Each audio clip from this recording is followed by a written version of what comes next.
Cesar Garcia wipes his eye as he talks about how he and other family members survived the Payson, Ariz, flash flooding this summer that killed 10 other family members. At his home, Wednesday, Sept. 20, 2017, in Phoenix. AP photo, Ross D. Franklin, Phoenix. When a wall of water came toward him, all Cesar Garcia could think to do was protect his young daughter and try to save his nephew. Garcia and his extended family were celebrating his sister's birthday with a trip from Phoenix to a waterfall known as Water Wheel in the central Arizona wilderness. The family, including his mother, sisters and brother-in-law, nieces and nephews, were a mile into their hike when a flash flood hit July 15. An unrelenting torrent that killed everyone in the group of 14 except Garcia, his wife and 2 children. All of a sudden this wave appeared from far away, and I screamed to them, "Hey, let's get out of the way. Let's get out of the way." But it was coming too fast. We couldn't do anything, he told the Associated Press in his Phoenix home Wednesday.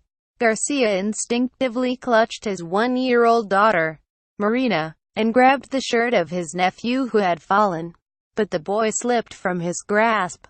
"I couldn't hold on to him," he said. After that, it was just water, debris, rocks and trees, and the water slammed into Garcia, tearing flesh from his legs and bruising his rib as he tried to shield his tiny daughter.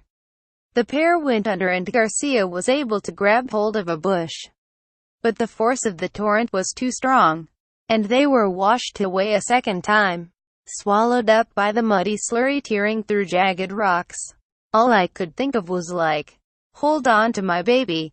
If I didn't hold on to her, she was going to be gone," he said. "You don't really think about saving yourself. You just think about the kids. You get hit, whatever, you just hold on to them. Never let them go," he said. Garcia managed to latch onto a tree, still keeping his grip on little Marina. Soon, hikers appeared, and he asked if they had seen any others. "Yes," they said. A little way up was Garcia's wife. Nearby was his then 8-year-old son, who escaped the water's fury largely unscathed. Garcia said his instinct was to help the children near him, and he believes that's how his family reacted as well. 5 children were among the 10 people who died in an instant. Quote, "The adults didn't want to save themselves because they were looking after the kids," he said. Garcia and Marina had been swept about 40 meters downstream, and he clung to the tree for 2 hours as rescuers waited for the water to recede. "It was frigid," he said, but a hiker gave him a towel to wrap around his daughter. It was while recovering in the hospital that he learned the fate of the rest of his relatives. They had all been within 10 to 15 feet, 3 to 5 meters, of one another on the hike. But somehow it was Garcia's immediate family who survived. "What are the chances that our tiny little family survived and the rest of our family didn't?" he said. "I will ask myself, why me?" Recovering from the physical and emotional effects has been difficult.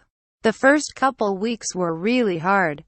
I had a lot of nightmares and I couldn't sleep," he said. His daughter was tormented in the early days as well, screaming, "Agua, agua," in her sleep, which is Spanish for water. Immediately after the terror of that day, Garcia felt like he would never again go back to that site. "I didn't want to go back there. But right now, I feel the need to go back there. I don't know. I just feel like it's something I need to do," he said. Follow Alina Hartunian on Twitter at http://www.twitter.com/thehartoon.